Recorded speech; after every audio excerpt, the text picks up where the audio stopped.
mais pour y voir plus clair, j'en discute avec Pedro Antunes, économiste en chef au Conference Board of Canada. Bonsoir, Monsieur Antunes. Bonsoir, Madame Lafrance. Alors, est-ce que, d'une certaine façon, le Canada fait une pause sur certains de ses contre-tarifs pour aider l'industrie, un peu comme l'a fait l'administration Trump, d'ailleurs? Oui, en fait, écoutez, je pense que l'administration Trump s'est emballée dans une histoire de tarifs que je pense on a l'impression qu'ils ont perdu le contrôle. Et présentement, oui, on a des tarifs qui ont été appliqués sur, en fait, la production, les produits, la fabrication automobile, surtout les produits qui sont non conformes à notre accord de libre-échange. Donc, déjà là, c'est compliqué pour savoir qu'est-ce qui est conforme, qu'est-ce qui ne l'est pas.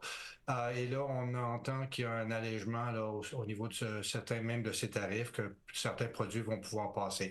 Et donc, on vit en fait le même effet au Canada. Donc, on va réduire, il semble aussi, certains tarifs sur les autos finies des États-Unis qui, elles aussi, sont non conformes. Bon, qu'est-ce que ça va vouloir dire pour les industries canadiennes? D'abord, comment ça va s'appliquer tout ça? Parce que vous l'avez dit, ça semble hors de contrôle aux États-Unis et extrêmement compliqué à appliquer toute cette histoire de tarifs. Donc là, cette pause et cet allègement, ça veut dire quoi pour les industries canadiennes? En fait, je pense que l'idée ici, c'est donner un peu de temps. En fait, c'est pour essentiellement le but. C'est clair, là, on le voit dans comment dire l'énoncé du gouvernement. C'est qu'on peut importer des véhicules qui sont finalisés, complets, mais c'est les fabricants qui peuvent les importer et ça, en autant qu'ils continuent à garder leur production au Canada, donc ils n'ont pas de réduction de production, de fabrication ici. Donc, je pense que c'est dans le but ici de survivre ou de convaincre les fabricants canadiens de survivre à ces tarifs qu'on espère seront de courte durée et de continuer leur production ici. Donc, de ne pas déménager et de pas d'avoir les intentions de déménager la fabrication aux États-Unis. Vous l'avez dit d'entrée de jeu, les États-Unis semblent avoir perdu le contrôle sur leurs tarifs, sur leur économie, sur leurs annonces, moi je dirais, parce que ça varie d'une journée à l'autre et même des fois plusieurs fois dans une même journée. Alors, est-ce que c'est le cas? Est-ce qu'ils ont carrément perdu le contrôle?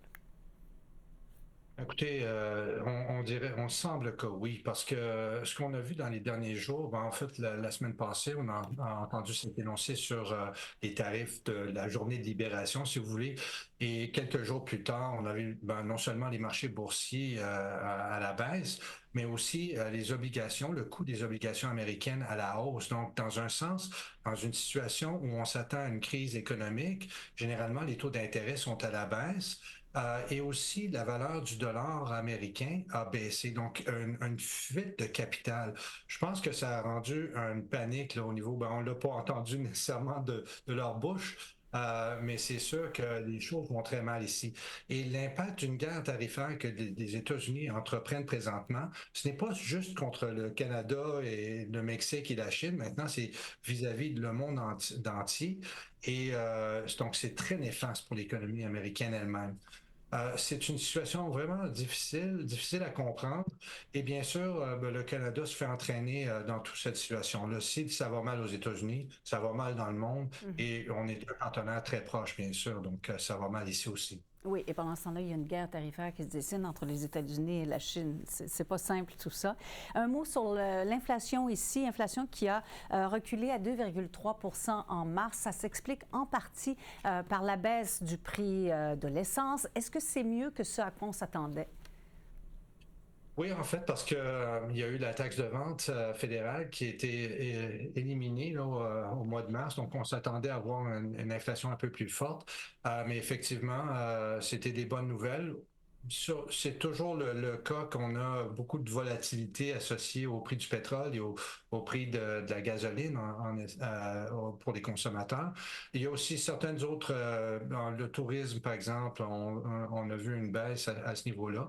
Il y a certaines choses qui continuent à coûter cher et l'inflation elle est persistante. Ça, c'est surtout au niveau de ce qu'on consomme en termes de nourriture. Donc, le prix des biens comment dire, de la Consommation, nourriture. oui, oui, des biens essentiels finalement.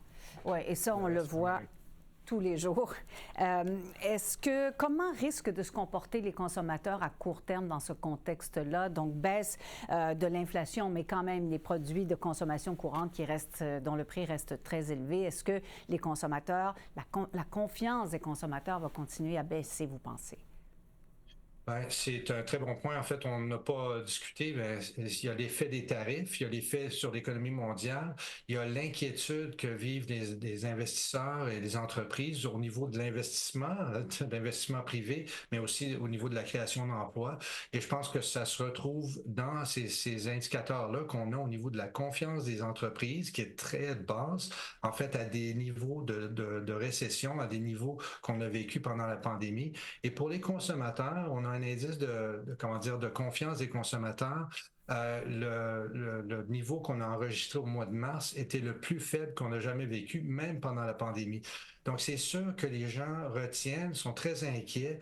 On va voir, en fait, déjà là, une économie qui est faible dès le début, qui va se raffaiblir avec toute cette inquiétude qu'on a à propos de nos finances et notre emploi. Oui, justement, notre emploi, vous venez de le dire, les consommateurs et les travailleurs également qui sont inquiets et pour cause. Le gouvernement promet des mesures d'aide pour les entreprises et les travailleurs. Alors, qu'est-ce qui devrait être fait très bientôt, très rapidement? Qu'est-ce qui serait le plus efficace? Il y a des programmes qui ont été mis en place, surtout pour les grandes entreprises, affectées directement par des tarifs. C'est sûr que cette guerre tarifaire, comme on l'a mentionné, comme on discutait, ça va s'élargir. Donc, l'impact sur l'économie canadienne va être large. Il va y avoir des effets de répercussion à travers toutes les industries, j'ai l'impression, surtout si on se retrouve avec un consommateur plus faible et des créations d'emplois plus faibles.